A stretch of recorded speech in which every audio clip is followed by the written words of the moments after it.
I'm going to make a very bold statement in today's video. One that might cause controversy, that might make you argue with me. And that's good. That's good. It's how we learn. Is to take insights, to take views, and to challenge them, and to see what holds up in our own truth. The statement I want to make is that there is no such thing as regret. And by saying that, I would like to ask you today to do something incredibly difficult, but incredibly necessary. I want to ask you to please and truly forgive yourself.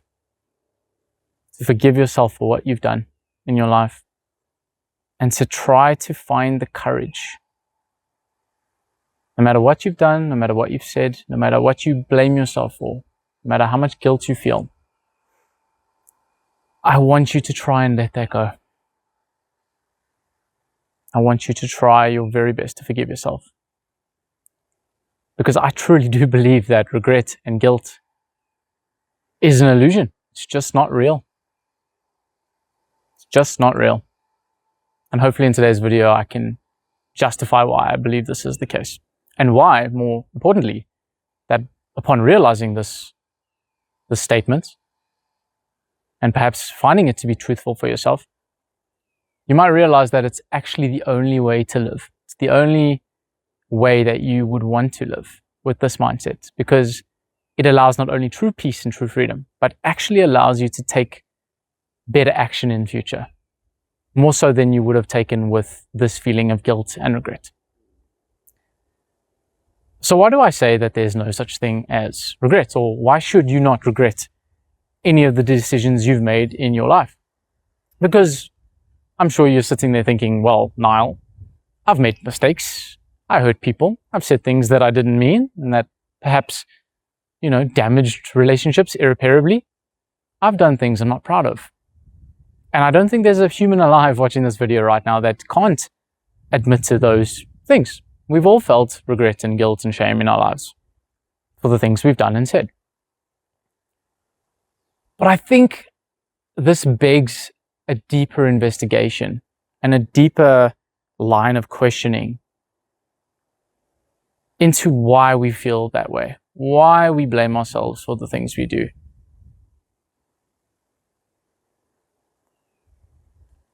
And I think it can be very nicely summed up into the following phrase or statements. And that is, you could not have acted differently in the moment that you found yourself acting in. Let's break that down a little bit, shall we? Let's not stay esoteric forever. Take yourself back to a moment where you made a mistake, where you did something you weren't proud of and you wish you could do differently. You got that place, you got the image in your mind. I know it sucks, but I think this might be useful. In that moment you were in, I would argue that the person you were is not the person you are now. That person lacked the insights that you currently have. In that moment, that person had a certain biological state, aka meaning that you were in a certain mood, you had certain beliefs, certain thought patterns. Heck, you might have woken up on a certain side of the bed that day. Who knows? But you were a frozen and limited version of yourself in that moment in which you chose to act.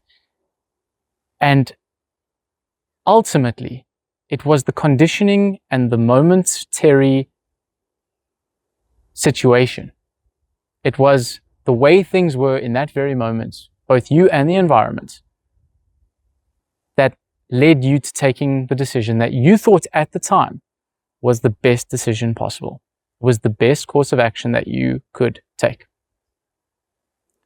If all of that is true, if you can agree with me that yes, I had only so much information about the situation, I only knew so much, I had this certain feeling about it, whether that feeling was incorrect or correct, at that moment, that's what you believed. You were who you were. If that is true, then you would have always taken that exact same decision in that moment that had ultimately led to the outcome that you're experiencing now. And it is paradoxically only now that you've seen the results of that experience that changed you. In other words, you needed that moment of pain and suffering to teach you the lesson that you could not have had otherwise going back to the past. Because that's not who you were. I ultimately argue that you can never make a mistake in your life, because I truly and fundamentally, as optimistic as this might sound, perhaps I'm too optimistic about the human species, but I don't think anybody ever does something that they don't feel is the best decision they could have made in any given moment. And I'll prove it. If I said to you that you have a choice between 2 bowls of ice cream, let's keep it simple. I said you can either have vanilla ice cream or you could have chocolate ice cream. Which do you pick?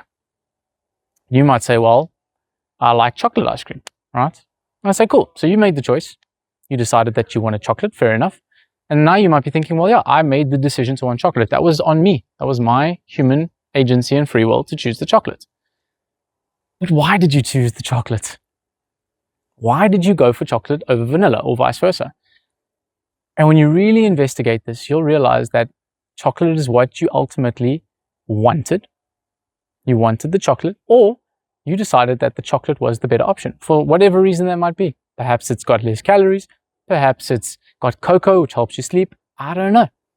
But you made the call based on your previous experience, your conditioning, and your genetics to want the chocolate ice cream. Now you could say, well, okay, fine. Then I choose vanilla. Maybe you want to spite me now and say, I'm going to go for the vanilla ice cream instead. And so you do that. But you might fail to see that you have enacted the same law and the same principle in this situation. Because now, instead of just wanting the chocolate ice cream, you instead want to prove me wrong by getting vanilla more than you wanted to have the chocolate ice cream. And so your desires won again. You did what you felt you wanted to do most in that given moment.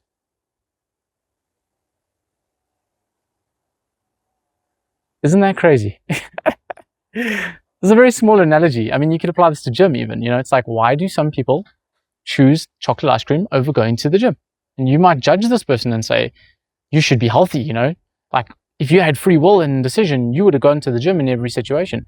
But ultimately, a person must decide that going to the gym is something that they want to do more than eating the chocolate ice cream in that given stage. Maybe eating the ice cream was, quote unquote, the wrong decision.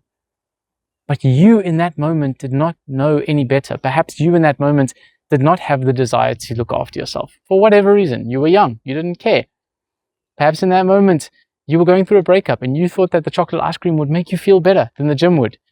Maybe now, 5 years later, knowing going to the gym would actually cheer you up more, and so you would do that, has no bearing on the situation. It means nothing. Because you couldn't have changed who you were in that situation. Do you see where I'm going with this? Hopefully you're with me. If this is true, that you could not go back and change who you were, because unless you've discovered time travel, I highly doubt that that's a possibility for you. And so if you can't go back and give yourself the perspective and the knowledge that you have right now, how could you have acted otherwise? You would have always made the same quote-unquote mistake. Because like I said, I truly believe that human beings never try to mess up.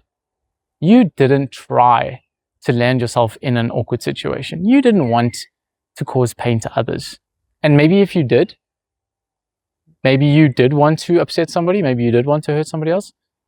But in the moment, that's what you wanted. Like I said, that is exactly what you felt was right in that moment. And now you look back and regret that. You say, I shouldn't have done that.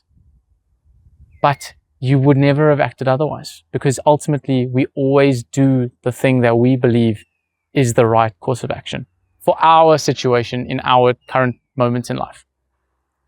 And I think when you can really, truly realize this, I think you can have a lot more self-compassion for yourself and humility in your own actions, in both your successes and failures, but also a lot of compassion for the others, for other people also operating on their own conditioning, their own thoughts and limiting beliefs and limited perspectives on the world. How could they have done otherwise, given their upbringing, given what they were taught, what they believe is right? How can we judge? And how can you judge yourself? You can't. But you know what you can do? You can transfer taking responsibility over the situation. And that's what most of us do. We make a mistake and we say, I take ownership, I take responsibility, I messed up, I will fix it. But I'd argue that that is the wrong mindset to have. Because when you take responsibility, it feels weighty, it feels heavy. You do it out of guilt and shame. You don't do it out of a genuine desire to be better. That guilt and regret and shame doesn't allow you to act in love, act in self-compassion. But what you can do is take responsibility to realize that you can respond and you have the ability to respond in whatever way you choose to do so. If you can start with self-compassion, realizing that I made a mistake, that could be an objective truth, even though, like I've mentioned, I don't think that's true. With that lesson that life teaches you from that situation, that pain it caused you, that suffering, that regret, quote unquote, you can then say, I forgive myself and I choose the response to do better in future. And I do so with self-compassion and self-love and care. And I think that that is the only way that one should try to live. And I think that that solves so many problems in society. I think a lot of human unhappiness comes from the fact that we blame and judge and guilt ourselves from previous actions. But on the other end, we also find pride. We find gluttony and arrogance and ambition in the things that we have done right. It's me that did this, you know? I achieved this. I messed this up. And it's that ownership that makes us suffer.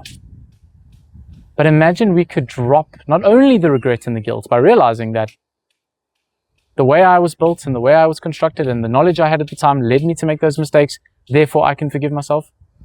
In the same way, we can look at our achievements, our ambition, the things we've done well and say, wow, am I not lucky to have been given the genes and the traits and the knowledge and the wisdom to act this way? You can look at your achievements with an attitude of gratitude. And taking away that pride and that feeling of, I accomplished this, even though a lot of people thrive on that. I know that it feels good to achieve, but you'll always tie yourself to that achievement. You'll always tie yourself to the weight of needing to be at the top of your game. And when you're not, you inevitably suffer.